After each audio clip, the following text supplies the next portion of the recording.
తమిళనాడులో అసెంబ్లీ ఎన్నికలకి నగారా మోగింది. టీవీకే పార్టీని స్థాపించి అసెంబ్లీ ఎన్నికల ప్రచారంలో బిజీగా ఉన్నటువంటి తమిళగ వెట్రికజగం పార్టీ అధినేత అయినటువంటి విజయ్ తలపతికి తన భార్య సంగీత భారీ షాక్ ఇచ్చిన విషయం అందరికీ తెలిసిందే. విజయ్ ఒక హీరోయిన్తో వివాహేతర సంబంధం పెట్టుకున్నారు. ఆ వివాహేతర సంబంధాన్ని ఇప్పటికీ కొనసాగిస్తున్నారు. కాబట్టి విజయ్తో నాకు విడాకులు ఇప్పించండి అంటూ విజయ్ భార్య సంగీత చెంగల్పట్టు కోర్టును ఆశ్రయించిన విషయం కూడా మనందరికీ తెలిసిందే. అయితే కోర్టు ఏప్రిల్ 25వ తేదీన కోర్టు ముందు హాజరు కావాల్సిందిగా విజయ్కి సమన్లు ఇచ్చిన విషయం కూడా అందరికీ తెలిసిందే. అయితే ఈ వివాదం ఎలాగో అందరికీ తెలుసు అనుకున్నారో మరి ఏంటో తెలియదు, కానీ విజయ్ తలపతి ఆ తరువాత అంటే సంగీత కోర్టును ఆశ్రయించిన తర్వాత విజయ్ ప్రముఖ హీరోయిన్ అయినటువంటి త్రిషాతో కలిసి చెన్నైలో జరిగినటువంటి సురేష్ అనేటువంటి ఒక ప్రొడ్యూసర్ కుమారుడికి సంబంధించినటువంటి వివాహ రిసెప్షన్కి వీరిద్దరూ ఒకే కారులో మ్యాచింగ్ దుస్తులతో కలిసి వెళ్ళడం కూడా సంచలనంగా మారింది. ఈ నేపథ్యంలోనే అతి త్వరలో విజయ్ అలాగే త్రిష వీరిద్దరూ వివాహం చేసుకోబోతున్నారు అనేటువంటి ప్రచారం అయితే ఊపందుకుంది. త్రిష తల్లి చేసినటువంటి ఒక పని కూడా దీనికి మరింత బలాన్ని చేకూర్చినట్లుగా అయింది.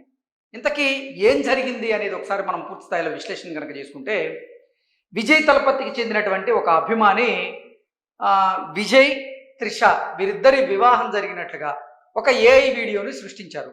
ఆ ఏఐ వీడియో ప్రకారంగా విజయ్ తలపతి త్రిష వీరిద్దరూ వివాహం చేసుకున్నట్లుగా, ఆ వివాహానికి తమిళనాడులో ఉన్నటువంటి అతిరథ మహారథులందరూ సినీ సెలబ్రిటీలు రాజకీయ ప్రముఖులు హాజరైనట్లుగా ఒక ఏఐ వీడియోని అయితే సృష్టించారు. ఆ ఏఐ వీడియో సామాజిక మాధ్యమాల్లో విపరీతంగా చక్కర్లు కొట్టింది. ఈ నేపథ్యంలోనే త్రిష తల్లి ఆ ఏఐ వీడియోని లైక్ చేసినట్లుగా కొన్ని వార్తలు వచ్చాయి. సో ఈ వార్తల నేపథ్యంలోనే త్రిష అలాగే విజయ్ వీరిద్దరూ ఎన్నికల తర్వాత కానీ ఎన్నికల కంటే ముందు కానీ, అంటే తమిళనాడులో అతి త్వరలోనే అసెంబ్లీ ఎన్నికలకు పోలింగ్ జరగబోతున్నటువంటి నేపథ్యంలో పోలింగ్కి ముందు కానీ లేదంటే పోలింగ్ తర్వాత కానీ వీరిద్దరూ అఫిషియల్గా వివాహం చేసుకునేటువంటి అవకాశం ఉంది అనే దాని మీద చర్చ జరుగుతుంది. ఆ చర్చకు తగ్గట్టుగానే త్రిష తల్లి ఆ వీడియోకి లైక్ కొట్టడం అనేది ఇప్పుడు ఉత్కంఠనైతే రేపుతూ ఉంది. నిజంగా విజయ్ సంగీతతో కనుక విడాకులు తీసుకుంటే ఆ విడాకుల అనంతరం ఆవిడికి భారీగా భరణం ఇచ్చేటువంటి అవకాశం ఉంది. భారీగా భరణం ఇచ్చిన తర్వాత విజయ్ అఫిషియల్గా త్రిషాని వివాహం చేసుకునేటువంటి అవకాశం ఉంది. దానికి సంబంధించినటువంటి ఏర్పాట్లు కూడా జరుగుతున్నాయి అనేటువంటి ప్రచారం అయితే జరుగుతుంది. దీని మీద ఇప్పటి వరకు ఒక స్పష్టత అయితే లేదు, కానీ ఊహాగానాలు మాత్రం ఊపందుకుంటూ ఉన్నాయి. దానికి తగ్గట్టుగానే ఇటీవల కాలంలో మనం ఇందాక మాట్లాడుకున్నట్టుగా ఇటు విజయ్ తలపతి త్రిష వీరిద్దరూ సురేష్ అనేటువంటి ఒక ప్రొడ్యూసర్కి సంబంధించినటువంటి కొడుకు వివాహ రిసెప్షన్కి అయితే ఒకే కారులో మ్యాచింగ్ దుస్తులతో వారు హాజరయ్యారు. ఆ నేపథ్యంలోనే వారిద్దరి బంధం గురించి వారు ఒక క్లారిటీ ఇవ్వాలనేటువంటి ప్రయత్నం చేశారనేటువంటి వార్తలు కూడా వచ్చాయి.